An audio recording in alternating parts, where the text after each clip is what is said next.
به نام یزدان توانا، با درود خدمت همه عزیزان.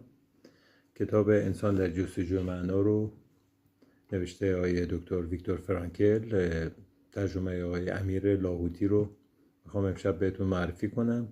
این کتاب رو در دوران حبس، در اون 30 ماهی که در زندان بودم، یکی از کتاب‌هایی بود که توسط آقای دکتر علی عطاریانی از روانشناسان بسیار زبده زندان مشهد که متاسفانه با زندان هم قطع همکاری کردن به ما معرفی کردن و این کتاب توسط خانواده عزیزم به زندان آورده شد. البته یکم طولانی مدت به دستم رسید، ولی کتاب بسیار جالبیه.